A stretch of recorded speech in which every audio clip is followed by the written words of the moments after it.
है जिसको आपने कभी नहीं देखा, लेकिन उसकी जो सिमिलरिटी है कैट एंड डॉग से मिल रहा है।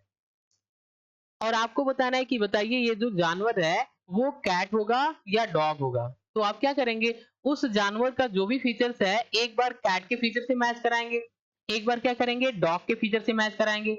जिसका फीचर मैक्सिमम मैच कर जाएगा, जैसे मान लीजिए कैट का फीचर मैक्सिमम मैच कर रहा है तो आप बोलेंगे कि ये जो जानवर है ये कैट होगा। अगर डॉग के फीचर से ज्यादा मैच कर रहा है तो बोलेंगे ये जो जानवर है वो हमारा डॉग होगा। तो यहाँ पे हमने क्या किया, सिमिलरिटी को मैच करा के उसको एक कैटेगरी से बिलोंग करवा दिया। तो सिमिलरली ऐसे ही क्या होता है, ऐसे कुछ टास्क अगर मशीन के सामने आता है जिसमें एक ऑब्जेक्ट है, उस ऑब्जेक्ट को डिफरेंट ऑब्जेक्ट से मैच कराना होता है, यानी कि वो जो ऑब्जेक्ट है कई सारे ऑब्जेक्ट से मिलता जुलता है। और फिर आपको यहाँ पर क्लासिफाई करवाना है मशीन से कि वो जो ऑब्जेक्ट होगा वो कौन सा ऑब्जेक्ट होगा। तो इस सिचुएशन के अंदर मशीन जो होती है एक एल्गोरिथम का यूज करती है जिसको बोलते हैं के नियरेस्ट नेबर। तो आज मैं आपको यही एक्सप्लेन करने वाला हूँ कि के नियरेस्ट नेबर एल्गोरिथम क्या होता है मशीन लर्निंग के अंदर।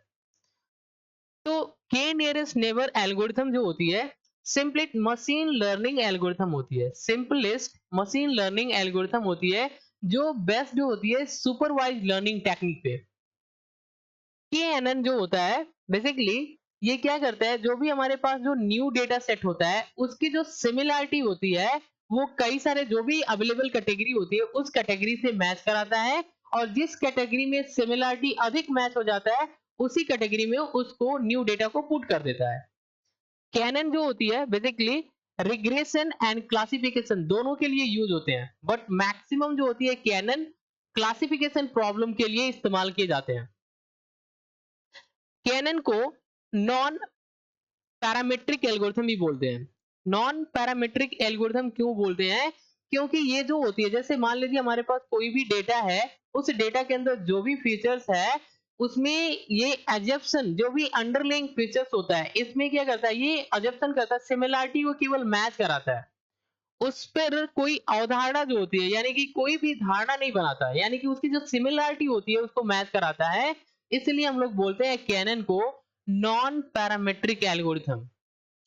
कैनन को लेजी लर्नर एल्गोरिथम भी बोला जाता है। ऐसा क्यों बोला जाता है, क्योंकि ये जो हमारी होती है कैनन ये ट्रेनिंग डेटा सेट से इमीडिएटली लर्न नहीं करता है, इसलिए हम लोग इसको बोलते हैं लेजी लर्नर एल्गोरिथम। कैनन कुछ स्टेप्स जो होते हैं फॉलो करता है जिससे किसी भी ऑब्जेक्ट को क्लासिफाई करके किसी एक पार्टिकुलर कैटेगरी से बिलोंग करवाता है। तो यहाँ पे क्या करता है, कुछ स्टेप जो होता है वो फॉलो करता है। पहले स्टेप में क्या करता है, नंबर के जो नेबर्स होते हैं उसको सेलेक्ट करता है। सेकेंड स्टेप में जो भी सेलेक्टेड होते हैं नेबर उनके बीच में इंक्लूडिंग डिस्टेंस जो होता है वो फाइंड करता है नेबर्स के बीच में। अब बेस्ड ऑन इंक्लूडिंग डिस्टेंस जो भी कैलकुलेट किया गया होता है इसके अकॉर्डिंग ये क्या करता है, जो भी हमारी के नियरेस्ट नेबर होते हैं उसको ये उठा लेता है और फिर क्या करता है, उनको एक कैटेगरी में कौन सी कैटेगरी में मैक्सिमम नंबर ऑफ के नेबर्स जो है वो मैच किए हुए हैं उस कैटेगरी को टारगेट करता है। और फिर क्या करता है, एज्यूम करके जो न्यू डेटा होता है उसी कैटेगरी में पुट कर देता है, यानी कि जिस कैटेगरी के अंदर मैक्सिमम डेटा जो होता है सिमिलर मैच किए होते हैं उसी में वो जो हमारी न्यू डेटा होती है उसको पुट कर देता है, यानी कि ये जो हमारी न्यू डेटा होगी इस कैटेगरी से बिलोंग करेगा। और फिर हमारी मॉडल जो होती है इस पे रेडी हो जाता है, जो भी हमारे पास डेटा आता है उसको इसी स्टेप से फॉलो करके अलग अलग कैटेगरी में क्लासिफिकेशन करता है। फॉर एग्जाम्पल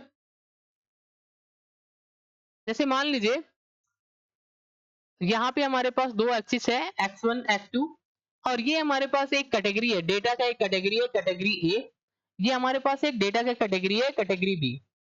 अब यहाँ पर ये हमारे पास एक न्यू डेटा सेट है जिसको हमको मैच कराना है कि ये कैटेगरी ए से बिलोंग करेगा या कैटेगरी बी से। तो इस सिचुएशन के अंदर मशीन जो होती है केनन एल्गोरिथम का यूज करती है कि ये जो हमारी न्यू डेटा है ये कैटेगरी ए से बिलोंग करेगा या कैटेगरी बी से बिलोंग करेगा।